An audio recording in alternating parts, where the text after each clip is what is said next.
എന്തെല്ലാം കള്ളപ്രചരണം നടക്കുന്നത്. എന്താണ് തൂഫാൻ പരിപാടിക്ക് നേതൃത്വം കൊടുക്കുന്ന ആഭ്യന്തരമന്ത്രിയുടെ സ്റ്റാഫിൽ വീട്ടിൽ നിന്ന് കഞ്ചാവ് പിടിച്ച ഒരാളെ സ്റ്റാഫാക്കി. പച്ചക്കള്ളല്ലേ പ്രചരിപ്പിച്ചത്. അങ്ങനത്തെ ഒരാളെ സ്റ്റാഫിനെ വെച്ചിട്ടില്ല, ഇപ്പോഴും വെച്ചിട്ടില്ല, അതിനു മുമ്പും വെച്ചിട്ടില്ല, ഒരു സമയത്തും വെച്ചിട്ടില്ല. ഞാനും ആഭ്യന്തരമന്ത്രിയും കൂടി ഇരുന്ന് ചിരിക്കുക. കാരണം അദ്ദേഹം തരുന്ന പ്രപ്പോസല് ഞാൻ അപ്രൂവ് ചെയ്ത് കൊടുത്തിട്ടാണ് അദ്ദേഹത്തിന്റെ സ്റ്റാഫ് വന്നത്. അങ്ങനെ ഒരു പ്രപ്പോസൽ അദ്ദേഹം തന്നിട്ടുമില്ല, ഞങ്ങൾ അപ്രൂവ് ചെയ്തിട്ടില്ല. ഇല്ലാത്ത കഥ. എന്നിട്ട് കുറെ മാധ്യമങ്ങൾ അത് ഏറ്റുപിടിക്കുക. പിന്നെ KSRTCയിൽ ചരിത്രപരമായ വിപ്ലവകരമായ ഒരു പരിപാടി സൗജന്യയാത്ര നടപ്പാക്കി. ആ സൗജന്യയാത്ര നടപ്പാക്കിയപ്പോൾ സിറ്റി ബസ്, ഓർഡിനറി ബസ് അല്ല സിറ്റി ബസ്സാക്കി മാറ്റിയെന്നും പറഞ്ഞു വ്യാജ പ്രചരണം നടത്തി. ഒറ്റ ബസ് പോലും ഓർഡിനറി ബസ് സിറ്റി ഫാസ്റ്റ് ആക്കിയിട്ടില്ല. സിറ്റി ഫാസ്റ്റ് ഇപ്പോ പല സൗകര്യത്തിനും വേണ്ടി തിരുവനന്തപുരത്ത് ഓർഡിനറി ആക്കിക്കൊണ്ടിരിക്കുക. ഇന്നലെ കണക്ക് വന്നല്ലോ, എത്ര ലക്ഷം പേരാണ് അതിൽ യാത്ര ചെയ്തതെന്ന്. ആവേശഭരിതരായി കൂടുതൽ ചെയ്ത്, ഇന്നലത്തെക്കാളും കൂടുതൽ ആളുകളല്ലേ ഇന്ന് യാത്ര ചെയ്തത്. നുണ പ്രചരിപ്പിക്കുകയാണ്.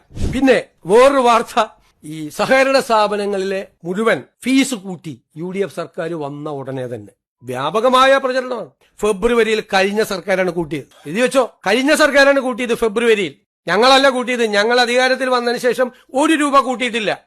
ഇടുക്കിയിൽ ഒരു ഇക്കോളജിക്കൽ സോൺ പ്രഖ്യാപിച്ചു, പരിസ്ഥിതി ലോല മേഖല പ്രഖ്യാപിച്ചു. ഉടനെ ഇടുക്കി CPM ജില്ലാ സെക്രട്ടറി ഉൾപ്പെടെയുള്ള നേതാക്കൾ പറയാണ്, VD സതീശന്റെ നേതൃത്വത്തിലുള്ള സർക്കാർ വന്ന ഉടനെ ഇടുക്കിയിൽ പരിസ്ഥിതി ലോല മേഖല പ്രഖ്യാപിച്ചു. ഈ ഗവൺമെന്റ് ഒരു കത്തടപാട് കേന്ദ്ര ഗവൺമെന്റായി നടത്തിയിട്ടില്ല. ഇതെല്ലാം നടത്തിയത് ആരാ? പുതുക്കിയ ഇക്കോ സെൻസിറ്റീവ് സോൺ പ്രപ്പോസൽ കേന്ദ്ര സർക്കാരിന് 13/10/2025 സമർപ്പിച്ചിരുന്നു. ഞങ്ങള് 18/5 അധികാരത്തിൽ വന്ന ഞങ്ങളുടെ ഗവൺമെന്റ് കേന്ദ്ര ഗവൺമെന്റുമായി ഒരു കത്തിടപാട് നടത്തിയിട്ടില്ല. എന്നിട്ട് പത്രസമ്മേളനം നടത്തി പറയാണ് ഞാൻ മുഖ്യമന്ത്രിയായപ്പോഴാണ് ഇത് സംഭവിച്ചത്. നുണപ്രചരണങ്ങളാണ് ഈ. ഞങ്ങൾ 1 മാസം തികഞ്ഞിട്ടില്ല. റേഷൻ വിതരണം മുഴുവൻ സ്തംഭിച്ചു. എവിടെ റേഷൻ വിതരണം സ്തംഭിച്ചത്? ഒരു സ്റ്റാറ്റ്യൂട്ടറി റേഷന്റെ 1 ഗ്രാം അരി ഒരു സ്ഥലത്തും കുറച്ചു കൊടുത്തിട്ടില്ല. എന്നിട്ട് വ്യാപകമായി UDF സർക്കാർ വന്നു, റേഷൻ വിതരണം മുടങ്ങി. വ്യാജപ്രചരണമാണ്. അത് വേറൊരു വാർത്ത. ഞങ്ങളൊരു തീരുമാനം എടുത്തിട്ടില്ലല്ലോ അതില്. അതിനു മുമ്പ് സ്ത്രീ സുരക്ഷാ പദ്ധതി പിൻവലിച്ചെന്നും പറഞ്ഞു വ്യാപകമായ വാർത്ത വന്നല്ലോ. വ്യാപകമായ വാർത്ത. ആരാണ് ഈ വാർത്ത ചമയ്ക്കുന്നത്? ഒരു കാര്യം അവര് മനസ്സിലാക്കിക്കൊള്ളണം. ഇതുപോലെ കഴിഞ്ഞ 1-2 വർഷം വ്യാപകമായി കള്ളപ്രചരണം നടത്തിയാണ് PRDയുടെ കൂടി സഹായത്തോടു കൂടി. ഇരുണ്ട കാലം എന്നുള്ള ഒരു ഇതുണ്ടായിരുന്നു. അത് PRDയുടെ സഹായത്തിലാണ് ചെയ്തത്. എനിക്കെതിരായിട്ടുള്ള വ്യാപകമായ പ്രചരണം നടത്തിയത് PRDയിലെ ഉദ്യോഗസ്ഥർ കൂടി പങ്കെടുത്തുകൊണ്ടാണ്.